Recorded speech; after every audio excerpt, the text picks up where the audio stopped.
নমস্কার বন্ধুরা, গল্পের মানুষ চ্যানেলে আপনাদের সকলকে স্বাগত। আজকের গল্প রাগে অনুরাগে। ঋতুজা একটা মাল্টিন্যাশনাল কোম্পানিতে চাকরি করে। বছর দেড়েক হলো কলকাতায় ফ্ল্যাট ভাড়া নিয়ে আছে। রামপুরহাট থেকে কলকাতা রোজ ডেলি প্যাসেঞ্জারি করা ওর পক্ষে অসম্ভব। কল্লোলের সঙ্গে ওর প্রেমটা চলছে আজ বছর আটেক। অনেকবার দুজনের মধ্যে ভুল বোঝাবুঝি হয়েছে, তাও সম্পর্কে কোনো চির ধরেনি। আসলে ওরা যে কেউ কাউকে ছেড়ে বেশি দিন থাকতে পারে না। দুজনেই দুজনের অভ্যেসে পরিণত হয়েছে বলা চলে। তবু ওরা কেউ কাউকে হৃদয় দেওয়া ছাড়া শরীর দিয়ে ছুঁয়ে দেখেনি। ওরা বিশ্বাস করত শারীরিক মিলনে নিঃস্বার্থ প্রেমের নিয়ম ভঙ্গ করা হয়, তাতে করে ভালোবাসা ভাঙতে পারে না। ওদের প্রেমটা স্কুল বা কলেজের প্রেম না। কল্লোল ছিল ঋতুজার দাদার বন্ধু। সেই সুবাদে কল্লোলের বেশ যাতায়াত ছিল ওদের বাড়িতে। তাই মেলামেশা করতে করতে কখন যে প্রেমটা হয়ে গেছে তা বুঝে ওঠার সময় পায়নি।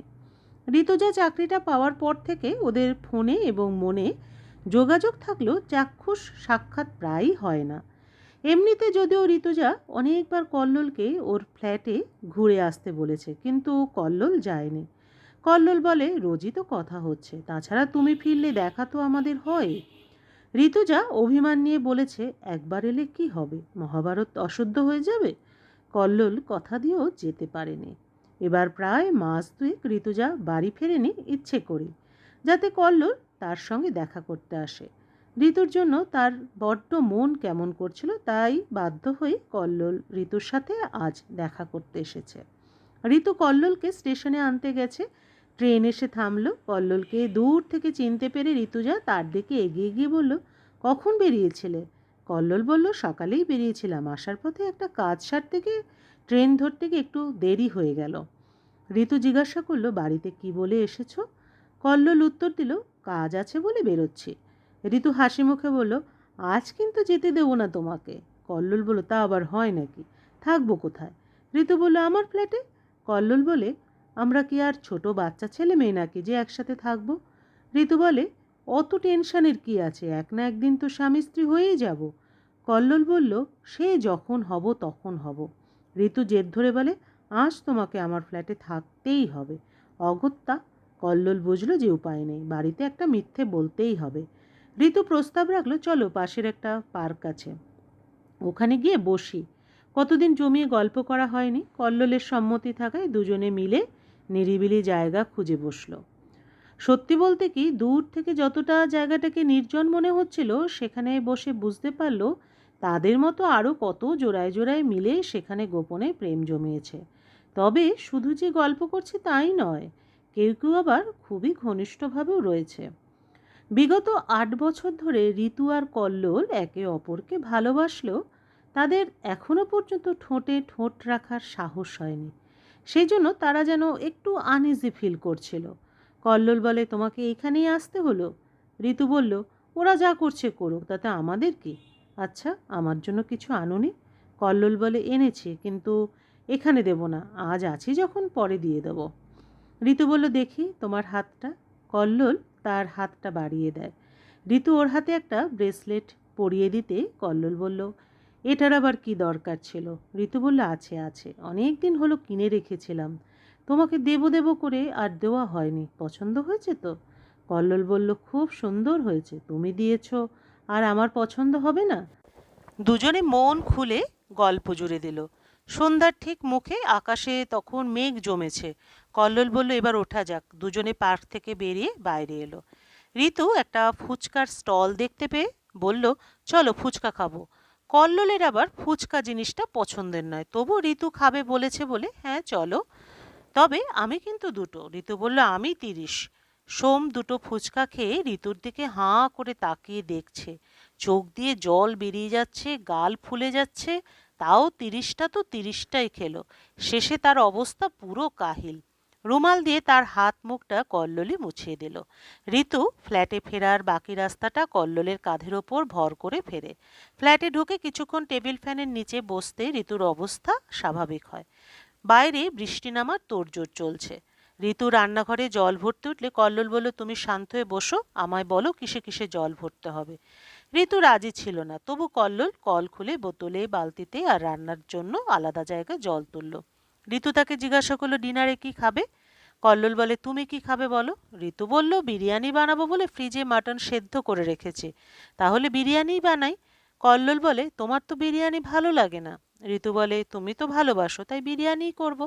কল্লোল বলল, না, আজ আমি এসেছি, মানে আমি যেটা বলবো সেটাই হবে। ঋতু বলে, ঠিক আছে, বলো তবে। কল্লোল বলে, পোলাও আর মাটন কষা, তোমার পছন্দের ওটাই হবে, এবং আমি নিজের হাতে বানিয়ে তোমাকে খাওয়াবো। ঋতু রাজি না হয়ে উপায় নেই। রান্নার তোড়জোড় শুরু হয়ে গেল। খেতে বসবার সময় কারেন্ট নেই। বাইরে মুষলধারে বৃষ্টি হচ্ছে। মোমবাতি জ্বালিয়ে খাওয়া দাওয়া সারল দুজনে। তারপর ফ্ল্যাটের দক্ষিণ দিকের ছোট্ট ব্যালকনিতে ওরা এসে দাঁড়ায়। চারিদিকে অন্ধকার, বাইরে বৃষ্টির ঝমঝম শব্দ। কল্লোল একটা সিগারেট জ্বালায়। ঋতু বলল, আমাকে দাও। কল্লোল বলল, না না, মোটেই না, এসব খেলে ফুসফুসের ক্ষতি হবে। ঋতু বলে, তোমার জ্ঞান তুমি তোমার কাছে রাখো, মানে মানে দেবে কিনা। কল্লোল তাকে কিছুতেই দেবে না। ঋতুও নাছোড়বান্দা। দুজনে যেন ধস্তাধস্তি লেগে গেল। ঋতু কল্লোলকে জড়িয়ে ধরে বলে, দাও এবার। কল্লোল বলল, না, হবে না। ঋতু বলল, তবে ফেলে দাও। তুমিও খাবে না। কল্লোল ঋতুকে দেবে না বলে সিগারেটটা ছুঁড়ে ফেলে দিল। ঋতু কল্লোলকে আরো শক্ত করে জড়িয়ে বলল, আসো না কেন আমার কাছে। কল্লোল বলল, এলে এই যে এমন পাগলামি করবে বলে। ঋতু বলল, আমার বুঝি তোমাকে ভালোবাসতে ইচ্ছে করে না? কল্লোল তখন নিজের হাতটা দিয়ে ঋতুকে জড়িয়ে নিয়ে বলল, আচ্ছা, আমার বুঝি করে না? ঋতু বলল, মোটেও না, যদি করতো তুমি নিশ্চয়ই আসতে। কল্লোল বলে, ওরে আমার পাগলি, তুই আমার বুকের মধ্যে সব সময় আছিস তো। ঋতু বলল, এমন স্পর্শ করে জড়িয়ে তো রাখো না। কল্লোল বলল, আমাদের স্পর্শটা হৃদয়ে, যার সবার মধ্যে নেই।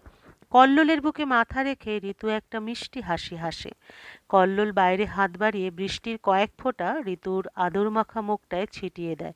কল্লোল বলল, এবার চলো, তোমার জন্য কি এনেছি দেখাবো। দুজনে ব্যালকনি থেকে ফিরে আসে। কল্লোল তার ব্যাগ থেকে ঋতুর জন্য যে শাড়িটা এনেছিল সেটা বার করে দিল। ঋতু গাল ভরা হাসি নিয়ে বলে উঠল, বাটিকের কাজ করা শাড়ি? কল্লোল বলল, তুমি বলেছিলে না একদিন ফোনে। ঋতু বলল, তোমার মনে ছিল? কল্লোল বলল, বেগম সাহেবা বলেছে আর সুলতানকে মনে রাখতে হবে না। ঋতু বলল, দিল খুশ কাট দিয়া জাহাপানা, একবার পরিয়ে এটা।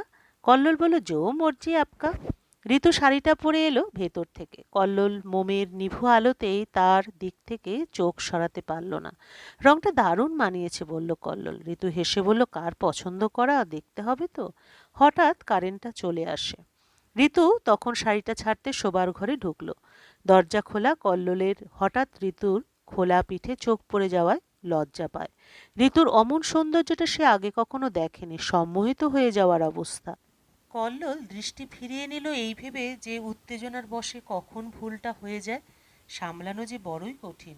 একই বিছানায় পাশাপাশি দুজনে শুল। ছাতের নিচে মিটমিট করে জোনাকির মতো জ্বলা মিনিচারের মৃদু রামধনু আলোয় দুজনে তাকিয়ে একে অপরকে ঠিক একটাই প্রশ্ন করল, এখনই ঘুমিয়ে পড়বে? দুজনে একে অপরের দিকে ফিরে আবেগ ভরা দৃষ্টি নিয়ে এমনভাবে দেখতে থাকলো যেন এ দেখার কোনো শেষ নেই। ঋতু কল্লোলের হাতটা ধরে বলল, কাছে এসো না। কল্লোল বলল, এর চেয়ে বেশি কাছে আসলে মিশে যাব। ঋতু বলল, একদিন কি নিয়ম ভাঙা যায় না? কল্লোল বলল, ভালোবাসাটা যদি মিথ্যে হয়ে যায়? ঋতু বলে, অনেকেই তো নিয়ম ভাঙে। কল্লোল বলে, নিয়ম ভাঙতে গিয়ে অনেক ভালোবাসা যে ভেঙে গেছে এক রাতে। ঋতু বলল, মিলন হওয়া কি ভুল? কল্লোল বলল, হয়তো ভুল নেই, তবে আমি চাই এমনই একটা বিছানা একদিন ফুলে সজ্জিত থাকবে। ভালোবাসা সেদিন কোনো বাধা ছাড়াই নিজে থেকে চাইবে মিলতে। সেই শুভক্ষণের প্রতীক্ষায় থাকলাম না হয় দুজনে। গল্পের সমাপ্তি এখানেই। আবার দেখা হবে পরবর্তী আরেকটি গল্পের সাথে।